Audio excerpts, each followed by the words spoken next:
Hello my dear friends, you're in the MilitarySummary channel, and today we will discuss the situation in Ukraine on the 28th of November of 2024. Today we have a lot of very interesting updates, so let's start. And first we're going to talk about the massive missile strike that took place this morning on the 28th of November of 2024 according to Ukrainian time. Somewhere at noon time, the Ukrainian sources published this photo, this map, and on this map we can see the roads, the flight paths of Russian missiles and Russian drones all over the entire territory of Ukraine. And according to this picture, you might see that most of the targets took place exactly in the western part of Ukraine. At least most of the missiles were heading exactly in this direction. And as for the real videos, as for some, let's say, data that was published today, indeed, the Russians mainly were attacking the western part of Ukraine. But despite the fact that the majority of the missiles and drones were heading exactly in the direction of the western part of Ukraine, today we got a lot of videos of successful work of Ukraine air defense. For example, in this video in the vicinity of the city by the name of Rivne, we can see how the Ukrainians managed to bring down another Russian cruise missile. In this video also from the area of the city of Rivne, we can see another missile that was brought down by the Ukraine air defense. But as for this video, this situation is very interesting. In the first seconds you might see how the Ukrainians managed to bring down the Russian missile, but anyway some parts of Russian missile fell on the territory of the energy facilities. Then there were several explosions, and then the light in building was turned off. So you see that sometimes the Russians are trying to destroy the energy facilities, but sometimes the Ukrainians sometimes help the Russians to finish their tasks. Anyway, another video is coming from the most western part. Also in this video we might see the work of Ukraine air defense and another cruise missile that was brought down by the Ukrainians. So we don't know for sure the exact results of Russian attacks. So we know for sure that there were the significant number of missiles heading in the western direction, and today we got additional comments from the president of Russian Federation, Putin. He gave some statements regarding this attack. We see that Ukrainian air defense was more or less successful. Anyway, let's wait for additional results. Let's wait for blackout, whether it's going to happen or not, and probably based on this blackouts or not, we can make a conclusion whether the Russian missile strike was successful or not. Now let's talk about Putin and his statements, because today he gave us lots of very interesting updates.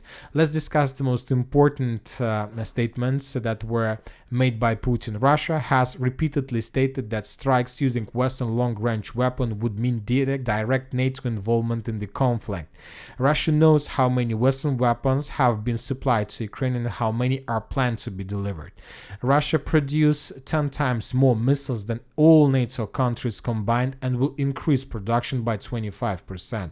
So the Russians realized that long-range missiles, the missiles of any type, is the weapon of the future, drones and missiles, and the Russians are investing everything they have in this sphere of military production. There were several more important statements made by Putin.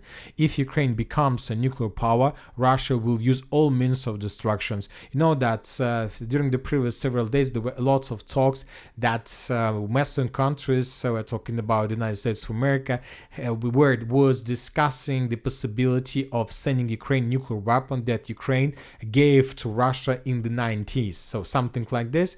Obviously the Russians will never allow this to happen, and as Putin told, Russia will use all means of destruction.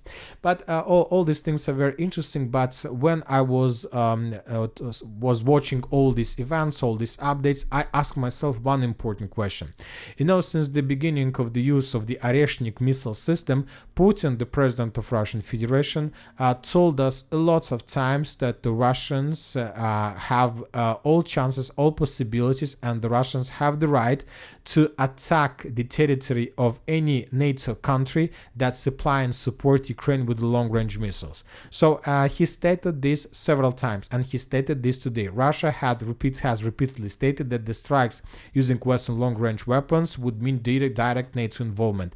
And also he added that Russia will never, about the nuclear weapon, also he said that if they're going to use this weapon, Russians will attack the territory of these countries. At least has the right. Russia has the right to do this.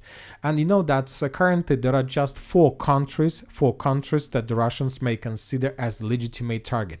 We're talking about the United States of America because the US provided the Ukrainians the ATACMS missiles. We're talking about the United Kingdom. They continue providing Ukraine with Storm Shadow. We're talking about France and about their Scalp missiles. And of course, fourth possible country is Germany. Germany refused to provide Ukraine Taurus missiles, but if they start doing this, Germany is going to become also another legitimate target for Russians. But now the most important question, the Western countries, United Kingdom and USA continue bombing and attacking deep inside of Russia using long-range missiles, and the question is why the Russians still haven't answered to this attack. So many talks but without any actions. And you know, today we got very interesting article that was published by some Western analytics, and this probably article explains a lot. Putin orders Saturn II nukes to be made ready for combat duty. Russia is continuing to work to get its unstoppable Saturn II or Sarmat intercontinental ballistic missile on combat alert as it plans to exact revenge on Ukraine for using long-range missile from the US and the United Kingdom, the Daily Mail reports. So you know, the Russians shown us Oreshnik ballistic missile system, but the range of this Oreshnik ballistic missile system ends somewhere on the western part of Spain.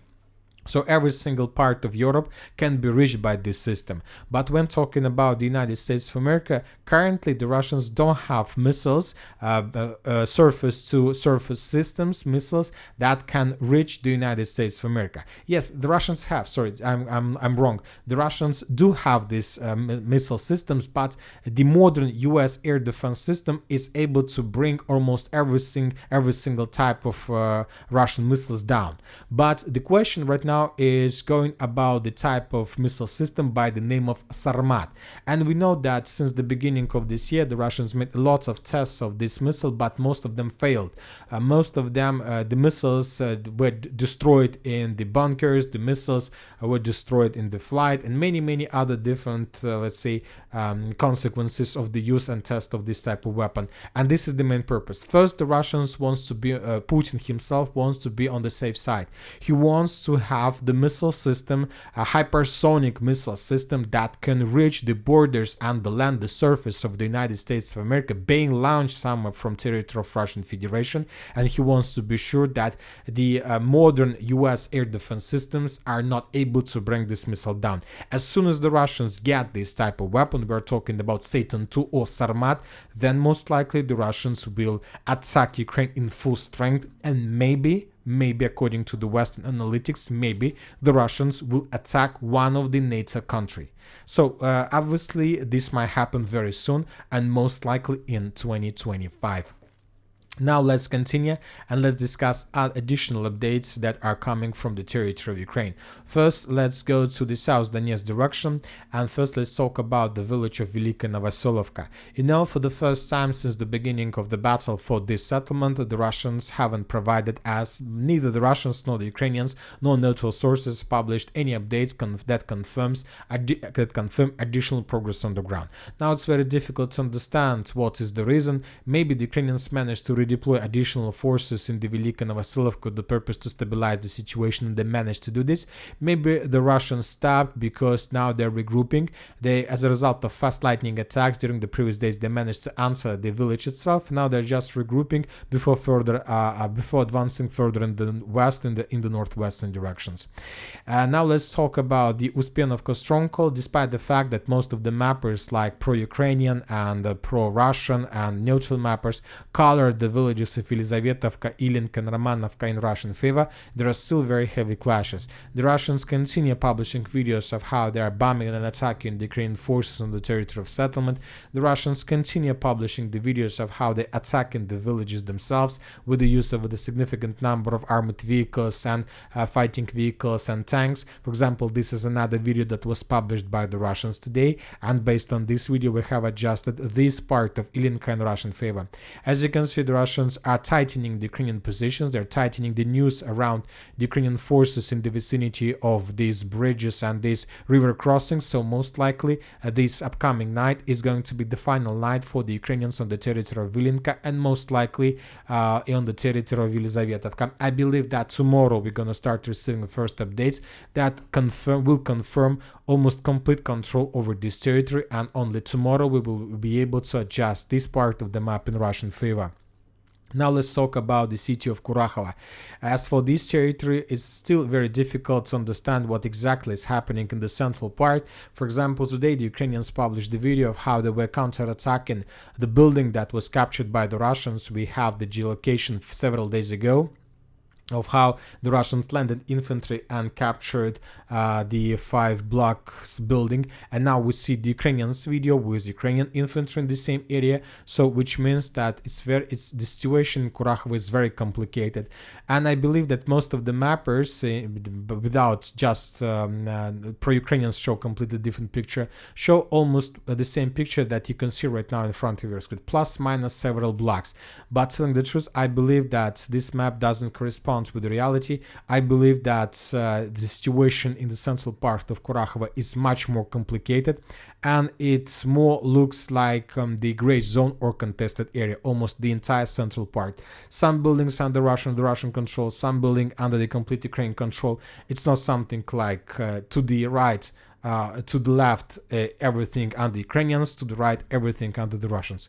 Now let's move further and let's talk about the northern Kurakhovo direction. We have very interesting updates from this territory today. The Russian sources, more precisely the forces, the units of the 114th Motorized Brigade of the Armored Forces of Russian Federation, published the video of clashes on the territory of Berestki. Several episodes of how the Russians were bombing the settlement, how the Russians were assaulting the trenches and the fortifications, how the Russians were forcing the Ukrainians to fall back, several episodes with the prisoners of war, and in the final second we can see the two Russian soldiers that were raising the Russian flag right exactly in this part of Berestki.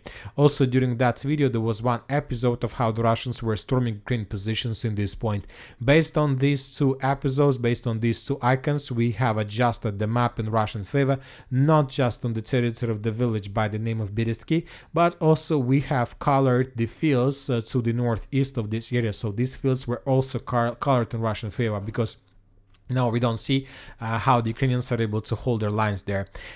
Furthermore, we have additional reports from different mappers, and for example, neutral mappers reported that the Russians managed to improve their positions a bit more and to get as close as possible to the main defense belt along the railways. So now the battle for the railways has begun, and after the fall of the railways, the Russians will start thinking what to do with this Andreevka, Shevchenko, Kurakhovo fortified area. And you know that this area is well fortified. We know that even from this angle, from this perspective, we can see a lot of black lines, which means that there are very complex dense network of the fortifications, but it's very difficult to imagine based on the black lines what exactly is happening there. And you know, today the Russians published the video, a very interesting video, and in this video we can see the Russian drone that was flying exactly along the road between Shevchenko and Andreevka. And I would like to point your attention to this picture, because the number of trenches, the number of fortifications is significant, huge, and it's very even difficult to describe the picture that we can see right now in front of our screens. Every single square meter was created by the Ukrainians into another defense belt, into another stronghold. So now it's even difficult to imagine what exactly is waiting for the Russians in this direction. Obviously the battle for this stronghold is going to be very difficult, but it's not something new for the Russians. The Ukrainians also understand their own position. They realize and they know for sure that if they lose this dense network of the fortification, most likely the Ukrainians will not be able to stop the Russians somewhere here. Most likely after the fall of this belt of defense, the Russians will move further in the western directions towards the Dnipro region. Furthermore, we have statements from the Institute of Study of War. They confirmed our discussions during the previous videos that most likely Russians are planning offensive in the Dnipro Dnipropetrovsk region. But the Institute of Study of War reported that the main purpose of this attack is not to get the river of Dnipro or to attack the Dnipro, the capital of the Dnipro region, or Zaporozhye. The main purpose of the armed force of Russian Federation of entering the Dnipro region is the outflanking of the Ukrainians in the city of Pokrovsk. So to attack Pokrovsk, first of all, the Russians need to cut the main supply roads, the main roads, the railways, many other different things. And there's just one way to do this, is to move first of all in the western direction and then to turn in the northern direction with the purpose to cut the cities like Mizhova and Andronovka from supply and support. So this is the main idea of the Russian offensive in the Pokrovsk direction in upcoming 2025. But as for the late 2024, today we got additional changes on the ground. The Russian sources, the Ukrainians published this video, and in this video we can see how the Russian grenade launcher within a very short distance attacked the Ukrainian tank from behind, and then Ukrainians began running from this area. This event took place exactly in this point on the territory of the village by the name of Zhovte. So based on this geolocation, we have adjusted the map and we have colored everything to the northwest of Petrivka in Russian favor. We've been discussing this situation lots of times. So the dynamic in this area is very fast, and we see that currently most likely the Russians control already 50% of Zhovne. Furthermore, according to neutral mappers and pro-Ukrainian mappers, the Russians managed to improve their positions along the railways, which means that the Russians are planning to move further in the northern directions towards the villages of Novotrud and Shevchenka. From the eastern flank, we have another progress on the ground in the southwestern part of Lysovka. In this video, we can see the Ukrainian drone that was filming the Russian positions and how the Ukrainians were bombing the Russian forces with the mortar systems. This episode took place exactly in this point. We see that the Russians are moving from Novogrodovka in the western direction, and most likely two armies are going to meet each other somewhere between the village of Novotrud and the town of Shevchenka. And we discussed this during the previous several videos that as for now, this is the primary task for the Russians, to get as close as possible to take under control this position, to block the city of Pokrovsk, and after that the Russians will be able to move further in the western direction towards the Dnipro region.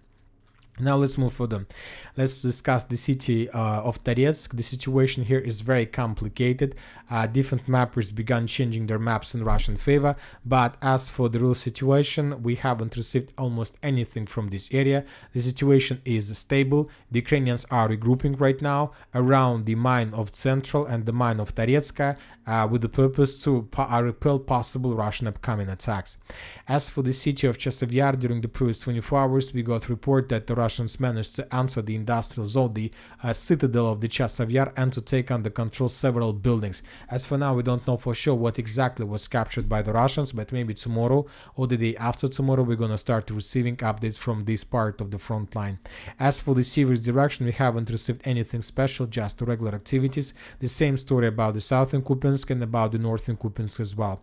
The first interesting updates are coming from the Sumy direction. Today the Russian sources published the video of how they managed to discover the concentration of Ukrainian HIMARS systems, and as a result of double Iskander strike, the HIMARS systems were destroyed. As for this video, we can see just two HIMARS systems on the ground, but today, right before we start making the video, we got the statement from the President of Russian Federation, Vladimir Putin, and the Minister of Defense of Russian Federation, and the Russians reported that as a result of a combined strike with Iskander systems, the Russians managed to destroy up to 5 HIMARS systems on the territory of the Sumy region. So that was a very powerful attack, and we see that the attack was very resultative.